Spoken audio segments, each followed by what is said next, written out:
Hello सांग मैंने मुझे आपण स्वागत करुच्ची मो नुआ चैनल को जहाँ ना हूँ दीक्षा लाइफस्टाइल। सकाल सकाल उठी मो ठाकुर को पूजा करदेली। एठी बाहर पळी आसी कपड़ा सुखेइबाकू एठी बाहर आसी देखलाठू स्वामी लागि पड़छन काम रे। आज थिला संडे आउ संडे तो जानिथिबे छुट्टी दिन आज आउ घर सब शिफ्टिंग चली एबे तो कूलर साइड टिके फांका थिला। स्वामी एठी लगाउथिले कूलर साइड रे पटिली तो देखंतु पटिली लगे पूरा रेडी हे गला। आज ब्रेकफास्ट रे झालमुड़ी हमर आउ झालमुड़ीटा देखंतु बनी गला। तो झालमुड़ीटा को नेकी दे देली स्वामी को।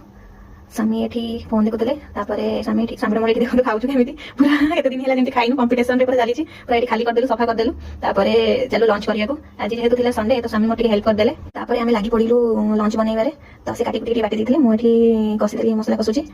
टमाटो रेट जहाँ है तापर पकई देली दही खटा आपण मानक से टमाटो रेटा केते निहाती कमेंट सेक्शन में जानबे। एठी हम खाइबाटा रेडी हे गला तो ओडिया खाइबार तो आपण माने जानिथिबे पूरा लंकाटा न हेले हबनी। आ लंकाटा हम खाइ देलु खाइला पर जो रागटा पाटीटा जो जळिला ताहा आपण माने देखुथिबे तो खाइ त देइछि कोन करबी तापर पानीटा पी देली।